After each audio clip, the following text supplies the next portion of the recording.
السلام علیکم دوستو۔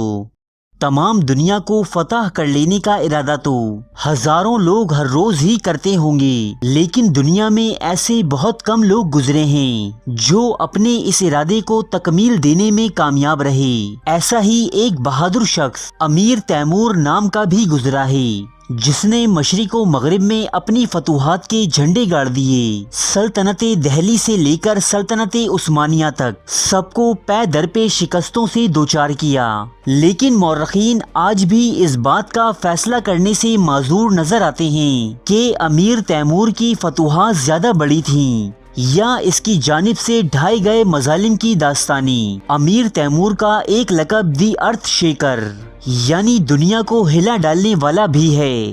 وہ اس لیے کہ امیر تیمور کا لشکر جہاں جہاں سے گزرتا وہ جگہیں ویرانوں میں تبدیل ہو جایا کرتی، چاہے وہ بڑے بڑے شہر ہوں یا لہلہاتے کھیت کھلیان، وہ سب کو نیست و نابود کر دیتا۔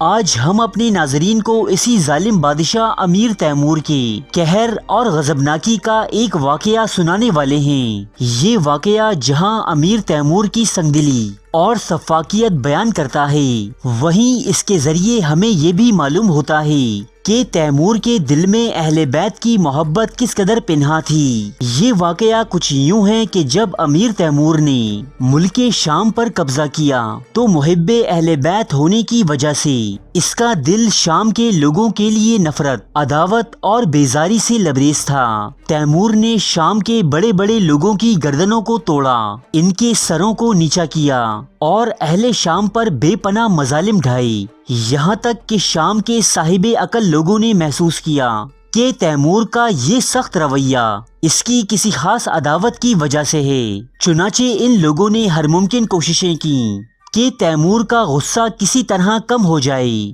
زر و جواہرات سے لے کر نادر و نایاب کتابیں تک اسے بطور رشوت پیش کی گئیں، مگر تیمور کا دل اہل شام کی جانب نرم نہ ہوا۔ آخر میں ملک شام کے اشرافیہ نے یہ طے کیا کہ اگر کسی طرح تیمور سے ہماری قرابت پیدا ہو جائے تو شاید اس کی یہ کیفیت بدل جائے۔ لہٰذا ملک شام کے چند بڑے بڑے آدمی جمع ہوئے اور یہ سب تیمور کے دربار میں حاضر ہوئے۔ انہوں نے تیمور سے کہا کہ اس شہر میں سب سے بڑا اور شریف ترین گھرانہ ہمارے بادشاہ کا ہے، جو یہاں آپ سے پہلے حکومت کیا کرتا تھا۔ ہم یہ چاہتے ہیں کہ آپ اس کی بیٹی سے، جو بہت ہی نازک اندام، حسین و جمیل اور باحیا ہے، اس سے عقد کر لیں۔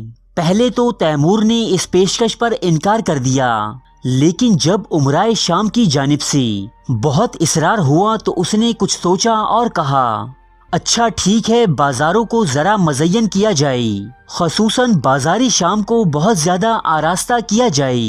اس کے بعد امیر تیمور نے سامان عروسی منگوا کر حکم دیا کہ اس شہزادی کو حمام بھیجو تاکہ وہ شادی سے پہلے اچھی طرح غسل کر لے۔ پھر تیمور نے اپنے ایک ملازم کو حکم دیا کہ ایک لاغر سا اونٹ اس حمام کے دروازے پر لے جاؤ جہاں وہ شہزادی نہا رہی ہے، اور جس وقت وہ نکلے تو اس لڑکی کو اس اونٹ پر بے لباس سوار کرو اور بازاروں سے گزارو۔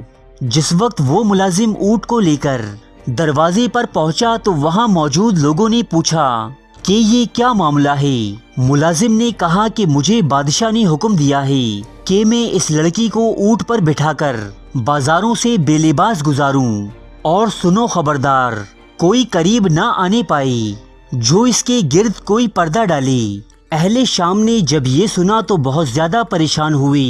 سب مل کر بادشاہ کے پاس آئے اور اس سے کہا کہ کیا آپ نے یہ حکم دیا ہے کہ وہ لڑکی بازاروں سے اس طرح بے پردہ گزاری جائے؟ اس پر تیمور نے کہا، ہاں ایسا ہی ہے۔ اب شام کے یہ معتبر لوگ فریاد کرنے لگے کہ یہ آپ کیا کہہ رہے ہو؟ ایسا تو کبھی زمانہ جاہلیت میں بھی نہ ہوا کہ ایک شریف عورت کو اس طرح سے ذلیل کیا جائے۔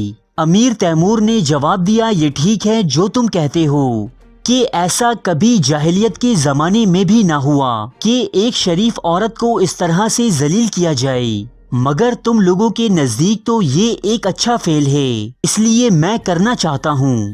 اب شام کے لوگوں نے کہا کہ جناب وہ بادشاہ کی بیٹی ہے، بڑی عزت دار اور عفیف ہے، یہ آپ کیا کرنے جا رہے ہیں؟ یہ سننا تھا کہ تیمور تخت سے کھڑا ہو گیا اور شیر کی طرح گرجا، ارے بغیرتوں، کوئی رسول سے زیادہ بزرگ گزرا ہے؟ اور کیا رسول کی بیٹیوں سے زیادہ کوئی عفیف ہوا ہے؟ یہ تمہارا وہی بازار نہیں جس میں زینب و کلثوم بغیر پردے کے پھرائی گئی تھیں، جہاں اہل بیت کی عبادت گزار حرم نبوی کی عفت ماں بیٹیوں کے سروں سے چادریں اتار لی گئی تھیں اور کانوں سے سونے کی بالیاں بھی کھینچ لی گئی تھیں۔ آج تم فریاد کرتے ہو اور کل تم ان شہزادیوں کی فریادوں پر ہنس رہے تھے۔ کسی نے بھی کچھ غیرت کی اور کہا کہ یہ کیا ہو رہا ہے، اور آج اپنے بادشاہ کی بیٹی کے لیے تم سب یہاں فریادی بنے کھڑے ہو۔ پھر امیر تیمور نے اسی وقت اپنے ملازمین کو روانہ کیا اور شام کی شہزادی کو سرے بازار رسوا ہونے سے روک دیا گیا۔ ارے فرینڈز، ایک منٹ، آپ ایسے ہی جا رہے ہیں؟ اتنی محنت سے ویڈیو بنائی ہے، ایک لائک تو بنتا ہے نا؟ اور دوسرا یہ کہ آپ ہمیں اتنی بڑی دنیا میں دوبارہ کیسے ڈھونڈیں گے؟ تو اس کا حل یہ ہے کہ آپ ہمارے چینل کو سبسکرائب کر لیجئے اور اس بیل کے آئیکن کو کلک کر دیجئے۔ اس طرح ہمارے آنے والی تمام ویڈیوز آپ تک پہنچتی رہیں گی۔ ارے ڈریے مت، یہ بالکل فری ہے۔